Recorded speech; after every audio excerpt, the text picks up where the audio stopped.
My baby child is so different than the other two because I was so tired. By the time I got around to her, I was beat down. I was tired.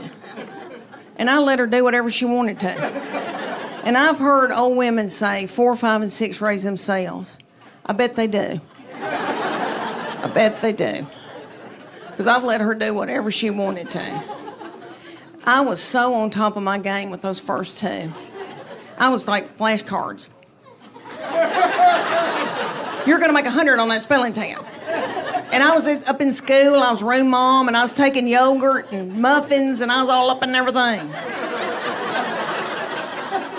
That third one came along, and I was like, can she read?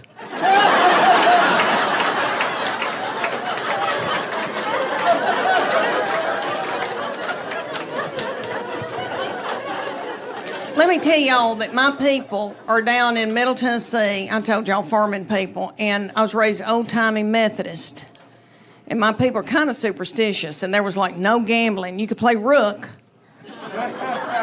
There was no alcohol in our house. Never had alcohol until we were trying to get her married off.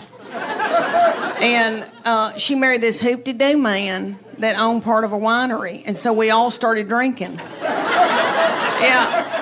And my little mama had never had alcohol, and she drank a glass of wine and got out of my car, and she goes, I can't feel my arms. But there was no cussing in my family. They didn't want any ugly language, so I brought that into my marriage, and my husband's people say ugly words. So I said to him, we're not going to have any cussing in this house, and I said to these children, I go, nobody's going to say anything ugly. You can't even say stupid. You can't call anybody stupid. You can't say but. If you do, you're going to be in deep doo-doo. And they listened to me. Those first two did exactly like I told them. Well, that baby came along, and it started out with spell cussing. She'd come in a room and say, what the H?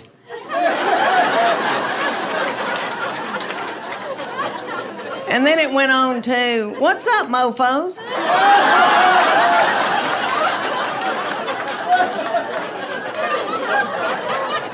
My husband's name is Chuck. She'd go, Chuck, you a-hole.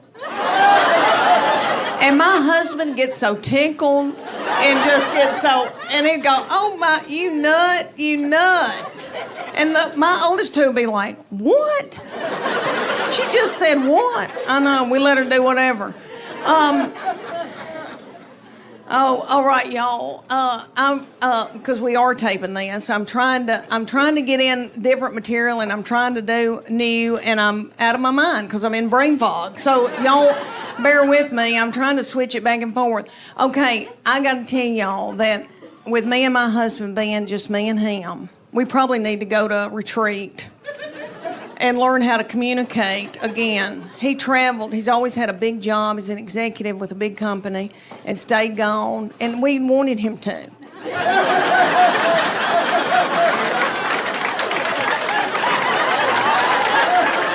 I'd be like, your daddy's coming home. Clean up your room. Everybody, dude. I mean, we had a ball when he was gone, honey. My husband's smart in math. Anal retentive, type A, hunter and a gatherer, can kick a door in. I like that. Very, very introverted, very quiet, but very, very smart. And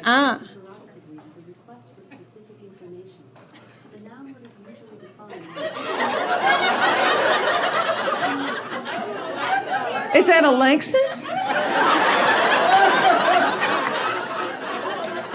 Are we boarding a plane? It sounds like we're boarding a plane. Is something taking off? If it is, we need to all wash our hands. What was I saying? Oh, my husband. Okay. So he has always been, like he worked for Burger King when he was 14. They gave him a key. So, and he was getting an MBA at UT when I met him, and he's a little bit younger than me, and he'd already been out 4 years, worked, and then went back to get an MBA. I was just finishing up my undergraduate because I'm fun.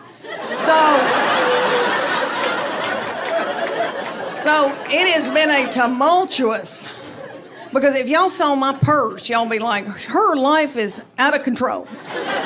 And he is just like that. But anyway, now it's just me and him. And if I could give you young people any advice, I know you hadn't asked me for it, but you need to go on date nights, and you need to nurture that. And I know everybody's driving in a car, and everybody's fighting, and everybody's got something in a crock pot.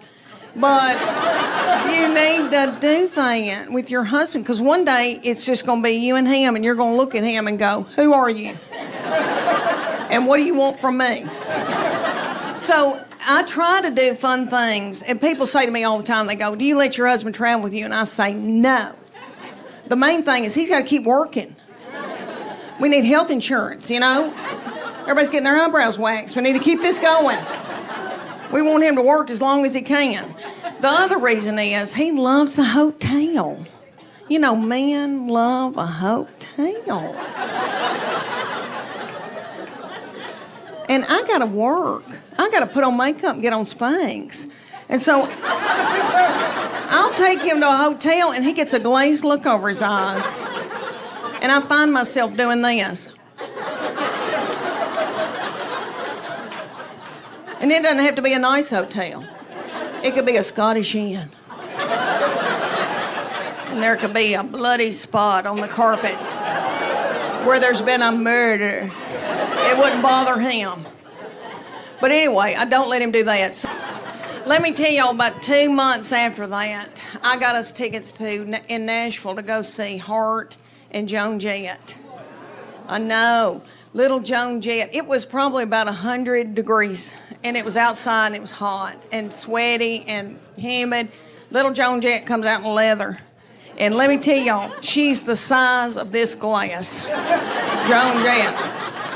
But she rocked it, and she has filler, a lot of filler, and it looks good. It looks good.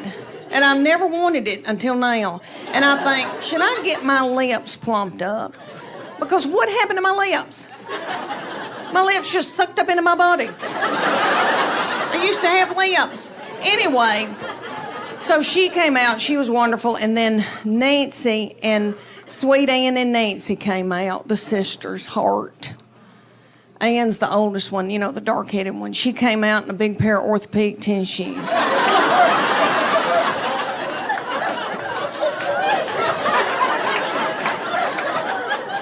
That's how she looked.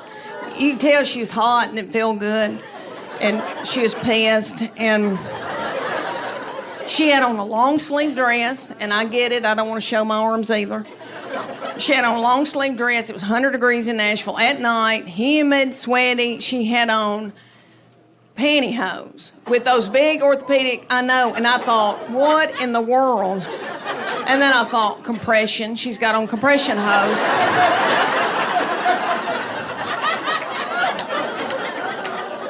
But she sang like a bird. And then Nancy, sweet Nancy's doing okay. You know, Nancy's a little bit younger. She can still jump. But they were wonderful. Anyway, we tried to do stuff like that. And I've told him, I said, we need to build intimacy. And not your kind of intimacy. Because he, you know, everything just means grabbing my breast. And even if he hasn't spoken to me that day.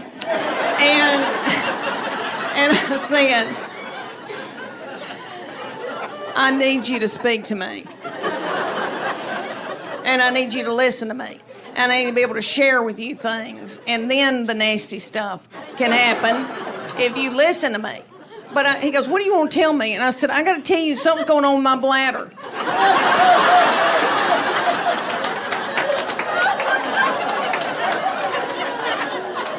He said, I don't want to know. I don't want to know. And I thought, that's odd, because I've had your children. And I went through a lot, you know. I had 3 babies 2 different ways. And that first baby was an emergency C-section, and I remember being in the operating room and scared and young, and my husband looked at me. He was sitting there watching it, and he said, "Oh my gosh, they've taken your uterus out and set it on your chest." And I was like, he said, "It looks like a Cornish hen."